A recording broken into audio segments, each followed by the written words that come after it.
So this is my first video where I'm actually talking to the camera and you can hear my voice. So I thought I'd make it something interesting.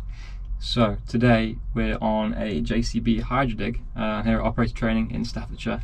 I'm doing my wheeled excavator test today. Now this isn't my first time on this machine. I spent quite a bit of time on Hydradigs before at JCB and operator training previous times. But this is the day where I'm doing my test. So I thought I'd run you through the machine and show how it works. Now Hydradigs are very different to typical wheel excavators. There's a lot of design features which you don't see on any other machine, so I'll point those out as we walk around. So in the meantime, I thought I'd run you around the machine. Okay, now first on the Hydradig, first things to point out, 2-piece boom. This I'm pretty sure comes as standard on the machine, so this is obviously a lot better for a wheel excavator because you've got a lot more flexibility with your arm there. And on the front we've also got these 2 stabilizers here, which are very useful because they're independent. So if you're on an angle, you can quite easily put a slope on the machine so you can balance yourself back out, which makes things a hell of a lot easier. You've also got, notice there, auxiliary hydraulics for an attachment on the front, so you can spec these with different attachments. Walking around the back here, we've got the blade. I'm pretty sure you can customize the machine quite a lot in terms of what you want on it, so you could have no blade, different attachments. You've also got your electrical connection on the back there for a trailer, something like that. You could have your auxiliary for a tipping trailer, so yeah, plenty to go there. Big difference with the Hydradig that you often see, the back at the top part there is extremely thin. That's because the engine is not in the top of the machine like on every other wheel excavator, it's down here. There's a number of benefits from this. Firstly, in the fact your centre of gravity is a hell of a lot lower, so wheel excavators are quite known for their bad stability a lot of the time compared to a track machine, whereas something like this with the engine a lot lower down, the centre of gravity is much better. So stability so far for me has never been an issue on the Hydradig. I've never really had a problem. Starting on the driver's side of the machine, we've got this engine compartment here, which locks open. So in here you've got your air filter, fuel filler gauge there, which is extremely useful. If you're filling up the tank, you can see right there your levels. You've got this, if you're fueling out of a Bowser or anything like that, you can just refill straight into the machine. AdBlue there. Yeah, fairly simple on that side.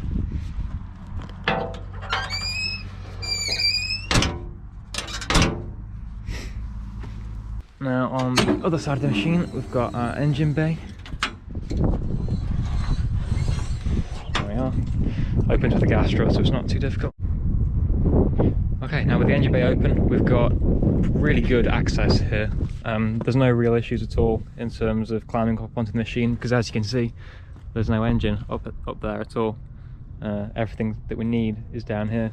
So we've got our oils, filters, we can check our fuel there, major hoses, pipes, everything's on this side of the machine, so access is really good.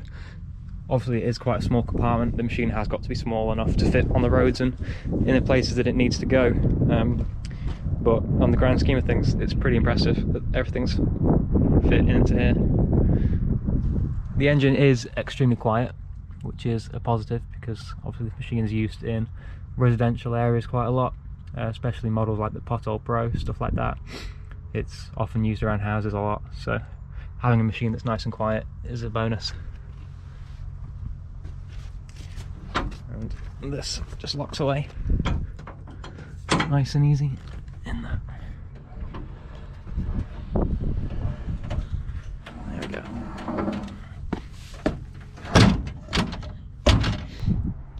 Going back to the rear of the machine, we've got our road lights here. Now these can be folded out with the release of this pin here, so they'll fold out into travel position, which is for the roads of course, and then back on a site we can fold them back in like that so that they're clear of any obstacles that they could hit, and obviously kept within the confinements of the counterweight, which is a lot better.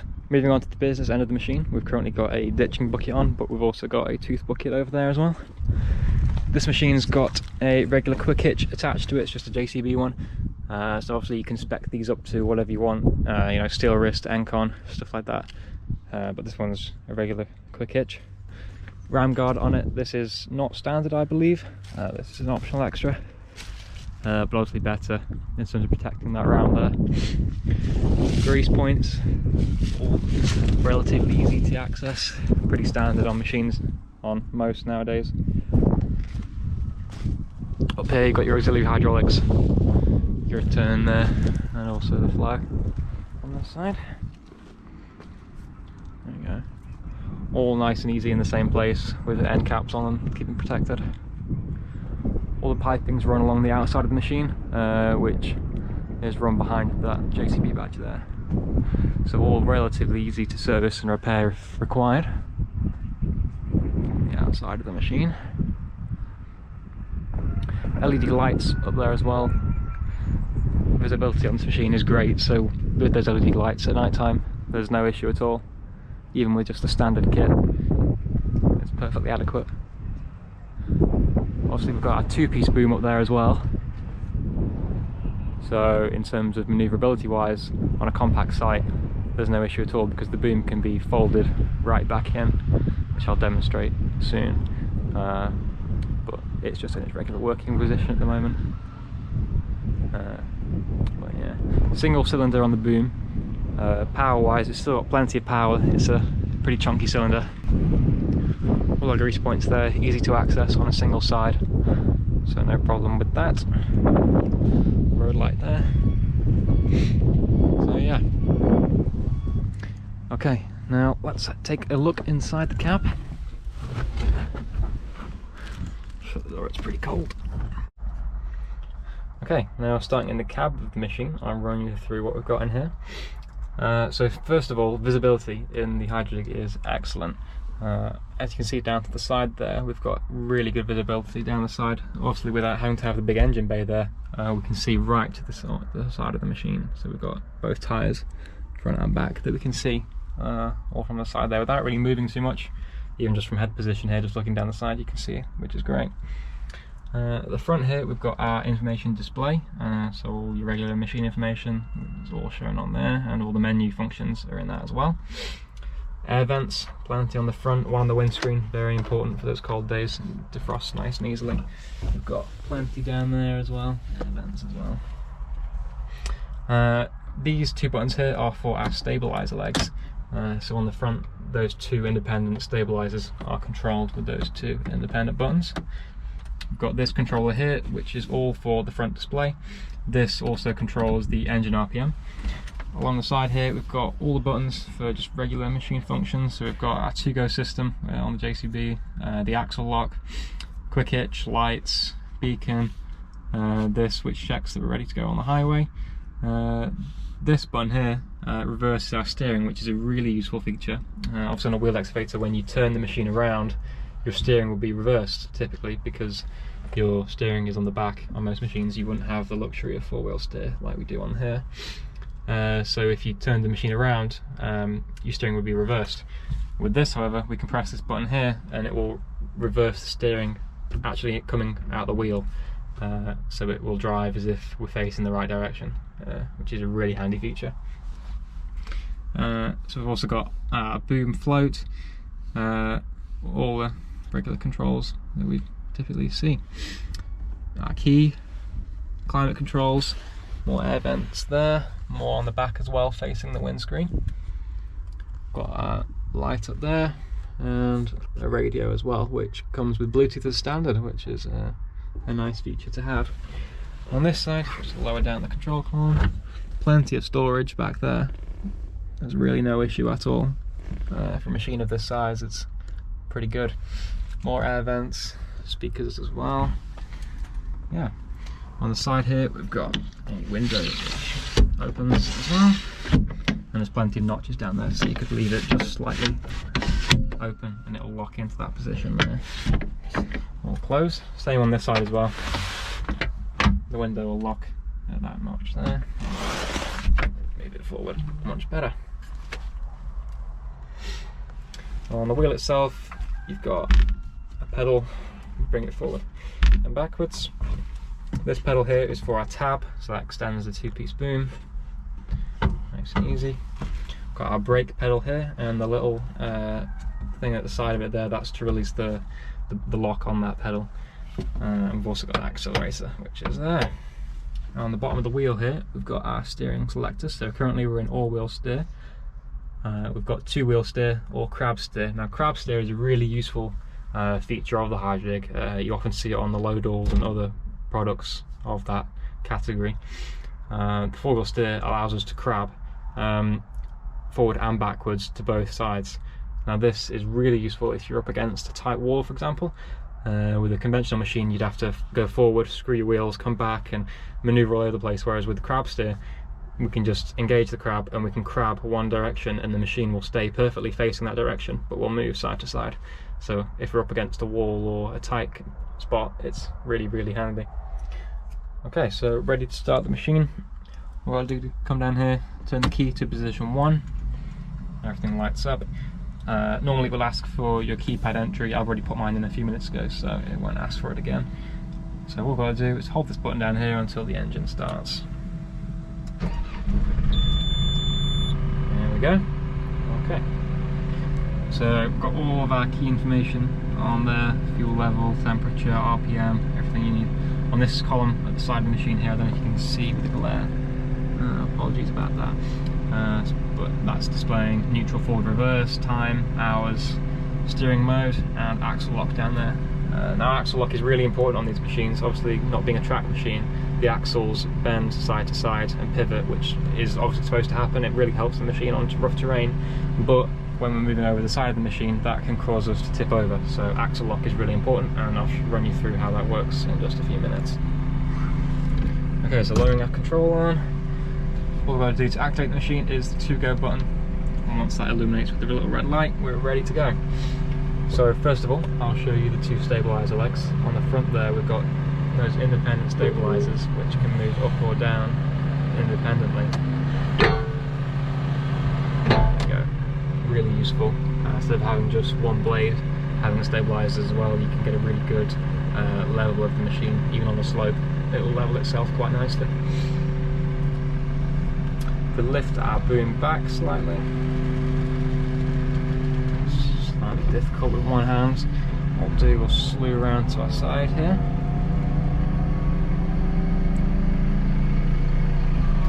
And we've got the blade. Now the blade is not controlled with these, it's controlled with the joystick, which makes it nice and easy. We've got this button here, simply just hold that button, and now this entire joystick is controlling the blade. So if I push the joystick forward, the blade goes down like that, and lift it back up.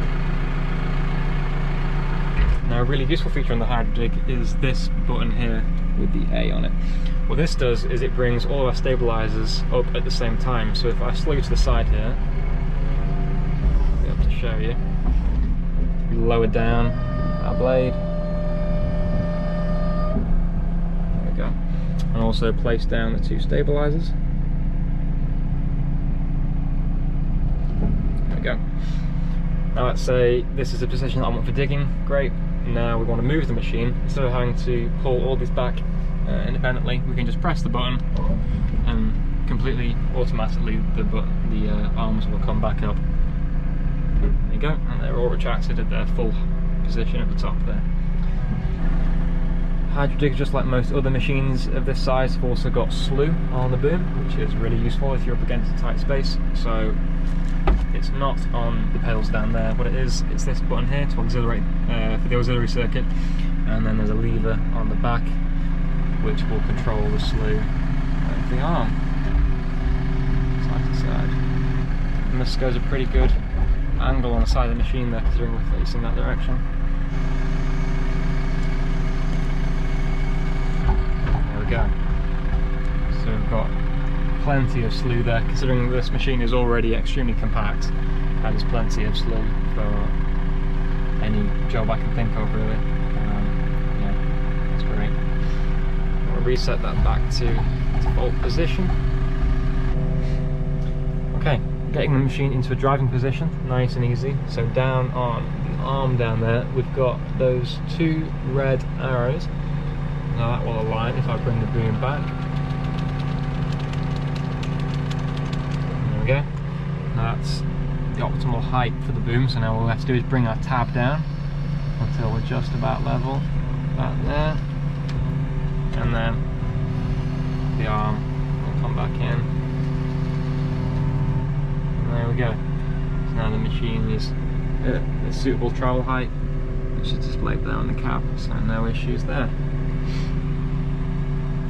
What we've got to do now is release our brake down there. We've also got the parking brake, which we just have to hold to release. And the machine's in the correct position there. What we've got to do now, bring the wheel back, nice comfortable position, seats at a good position. Now, travel directions are on the back of the joystick there, so we've got forward, neutral and reverse. So selecting forward there. Okay, and now we are ready to go.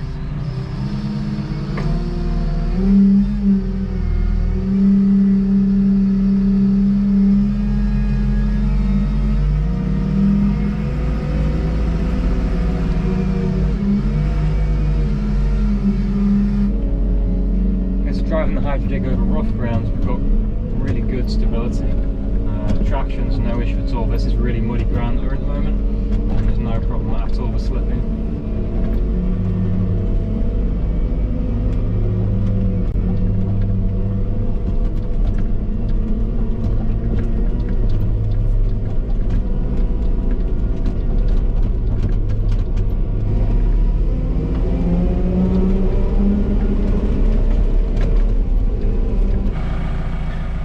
Okay, and another feature that we've got on the Hydradig is this button here.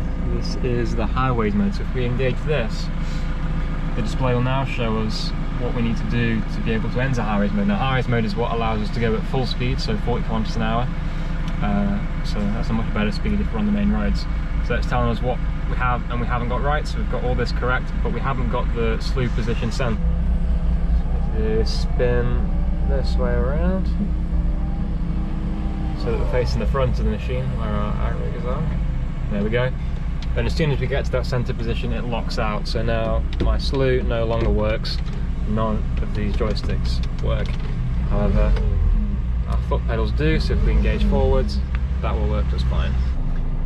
Okay, so we just did that quick little lap around the circuit there, and hopefully from that you can see how stable the machine is on rough ground with the boom float, which bobs the boom up and down. Even there you can see if I shake it around. There we go. It really smooths out any jolts in the machine. Obviously on an air suspension seat as well, so really comfy to use. Okay, so let's change our bucket. Just increase the rev slightly.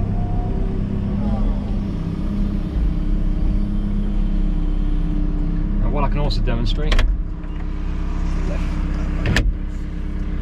so we're now backwards because the other side where the stabilisers are, that is the front of the machine, so we're now facing the back of the machine here. So typically my wheels, as they are now, are turning in the wrong direction, which obviously is very confusing if you're new to this. So with the button down here, we can engage this. You'll hear the reversing beeper. So now, even though we're facing the wrong direction, our wheels are turning the right way, and also the controls on here will stay the same, but the fact that we're now facing forward, the reverse beeper will go on the back. So even if we were to accidentally move backwards, the reverse beeper is still on to tell us that we're in backwards, even though it says forwards there, because technically this is backwards. It's very confusing, but it works great. So if we put the machine into reverse now, the reverse is forwards, whereas if we go into forwards on the machine, we're now going backwards. But the machine knows, because we've engaged the reverse button down here to reverse the steering, which now means that when we're in forward, the reverse beeper will go off on the back, so that it will obviously still alert people if we are to go backwards. So if we put the machine to reverse, we'll now go forward, put it in neutral, engage the foot brake, hold the bucket, activate the quick hitch,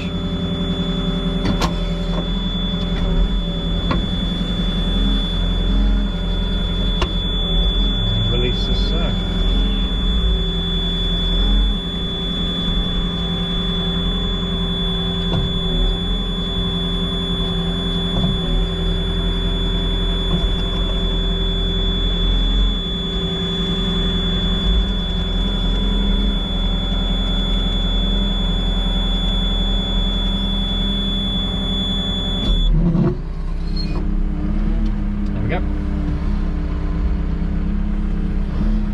like that.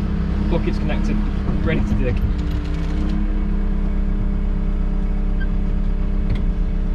Now, the axle lock on the JCB Hydradig is automatic at the moment, but we can manually engage it using the button down here. So now it's unlocked permanently.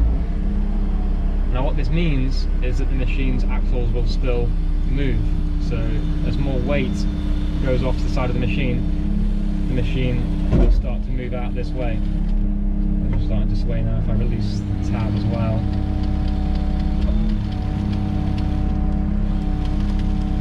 The machine's starting to tilt more and more, and the machine will sway as well. And it's pretty impressive. I know the bucket's empty, but to be able to do this on a wheeled excavator without the machine tipping and with axle lock switched off is very impressive, I think. So if we bring our arm back in,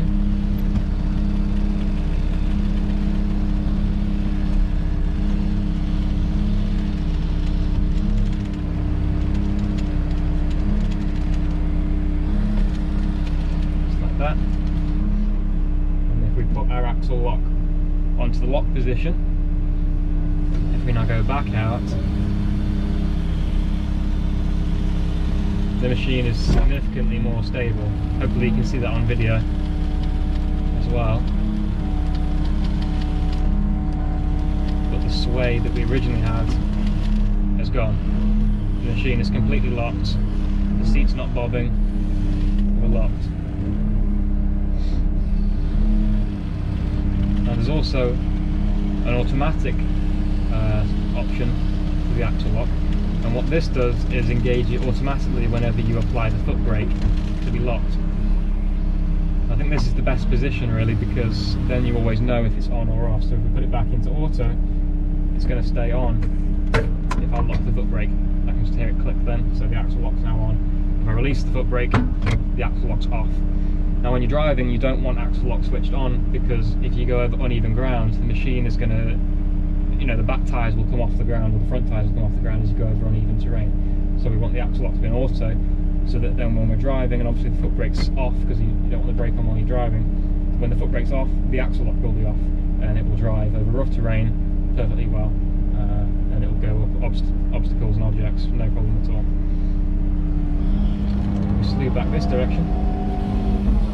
Obviously now our stabiliser at the front, so we're facing the front of the machine. So that means that our wheel's now the wrong way because we're still in reverse from before, so we can disable the reverse steering, and now we're in the correct direction. So now when engaged forward, it will go forward, and if I engage reverse, the reverse people will come on as it normally should. So if we go into forward,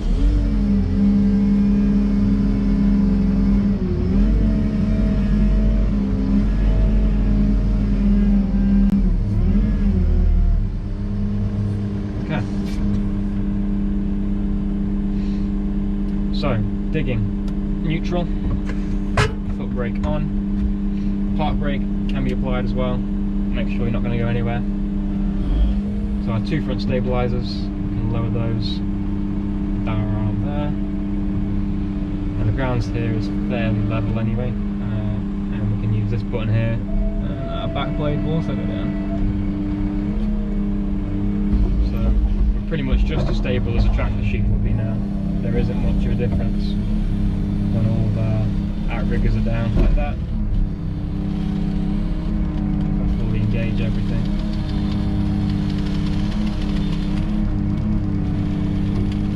There we go. There's not much movement in the machine at all. Okay. Obviously with the 2-piece boom, it's a little bit different. So you've got a couple of options. You could have it fully retracted like that to dig, and again to bring it all the way back. So now you can dig at a much closer angle, you can get right up to the machine, but obviously you've got to be careful now because you can hit the machine if you become too close. Or we could go halfway. So sort of a similar position to if it was a mono boom, so they were about there. Now if it was a mono boom, maybe just a little bit more, and that will behave just like a regular machine. Or we could go all the way out like this, now we've got as much reach as possible, and that is a pretty substantial reach. There we go. Now before we start any digging, we've got to make sure that our boom float's switched off. So now we're as steady as we can be on the arm. Now the other option when we're digging is obviously to bring all of our arms back at the same time. So that means bringing the dipper and the boom and using our pedal down here to bring all the arms back together. So I'm not particularly good with this, I'll be honest, but I can demonstrate there. So now all of our arms are moving at the same time and the bucket's staying level. So I bring it back in. Now that method will get you the most versatility out of the machine. But just for today, I'm going to dig like this. So with our button down here, we can adjust the revs. So we're going to about there, just like that. And we're ready to start digging.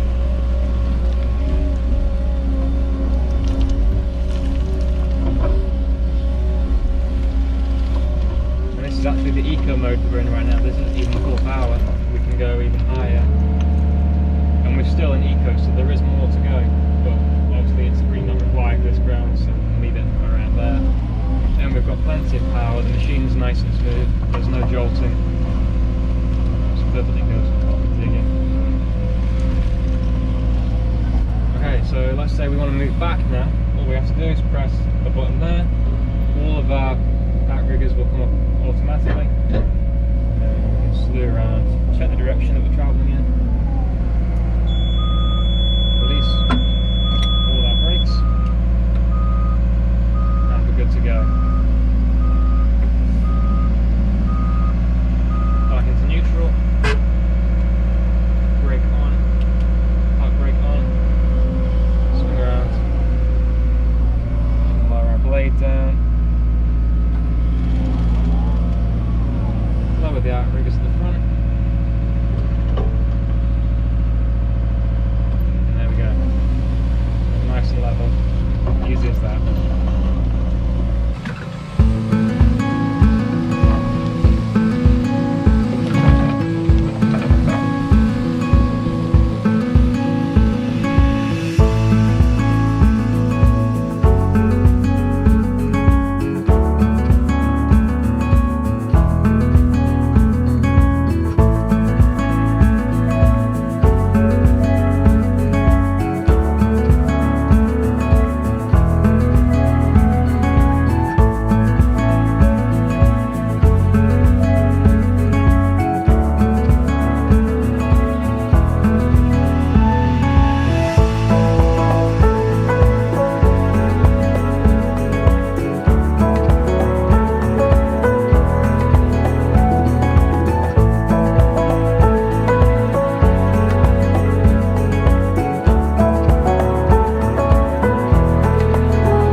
Disable axle lock, so we're now on manual mode and I have disabled it.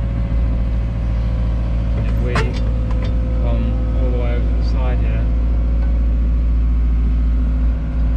okay so far, okay there we go, and there we go, the machine's going just like that, so we're tipping over, yeah, as far as it'll go.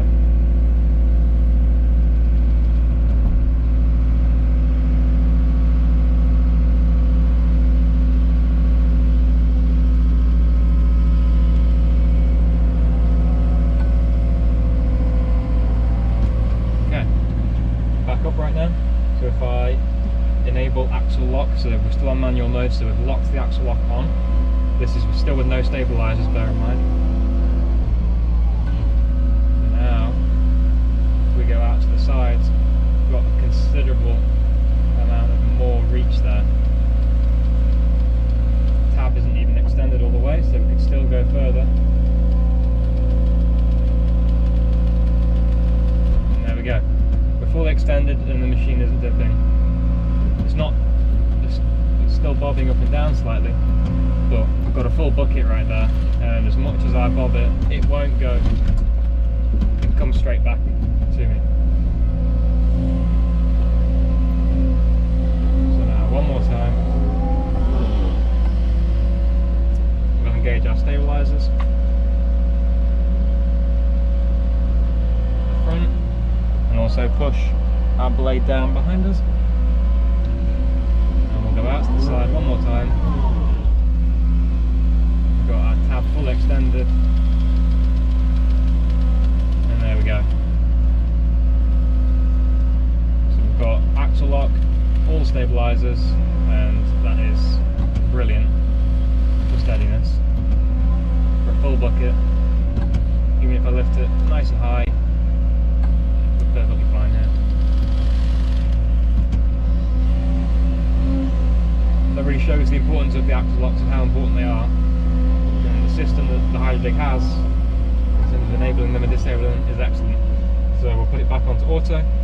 So now my foot brake's on, so I know the axle lock's engaged. If I disable it, our axle lock's disengaged.